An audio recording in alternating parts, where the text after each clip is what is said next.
بسم اللہ الرحمن الرحیم۔ نبی کریم رؤوف الرحیم تاجدار دو عالم صلی اللہ علیہ وسلم کی عزت اور ناموس کا مسئلہ ایک جداگانہ حیثیت رکھتا ہے۔ ہم حضور کی عزت اور ناموس کے پہرے دار ہیں اور کوئی کلمہ پڑھنے والا شخص نبی علیہ السلام کی عزت اور ناموس کا پہرا دیے بغیر قطعاً مومن نہیں ہو سکتا۔ فرانس والوں نے سرکاری طور پر حضور صلی اللہ علیہ وسلم کی گستاخی کی، جس پر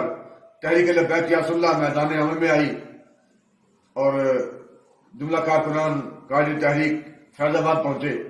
پھر حکومت پاکستان کا اور تحریک لبیک یا رسول اللہ کا معاہدہ طے ہو گیا، جس میں 17 فروری کا وقت مقرر ہو گیا۔ لیکن 17 فروری آنے سے پہلے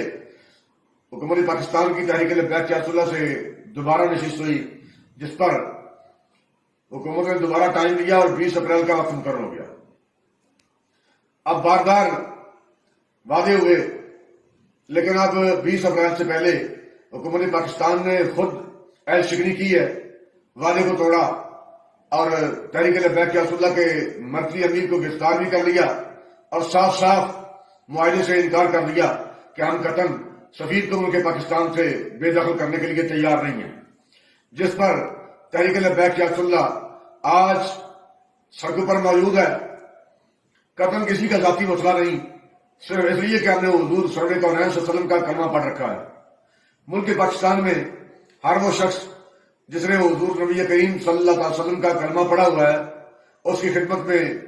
یہ گزارش ہے کہ آپ کا کسی بھی شعبہ زندگی سے تعلق ہے، آپ ڈاکٹر ہیں، وکیل ہیں، انجینئر ہیں، سائل ہیں، جس بھی شعبے سے تعلق رکھتے ہیں، ہم سب سے پہلے مسلمان ہیں، حضور کی عزت اور ناموس کے محافظ ہیں، بعد میں ہمارا کسی شعبے سے تعلق ہے۔ تو اس لیے ہم سب کا ولی فریضہ ہے کہ ہم حضور کی عزت اور ناموس کا پہرا دیں۔ تو آپ اور آپ کی خدمت میں گزارش ہے کہ آپ اس وقت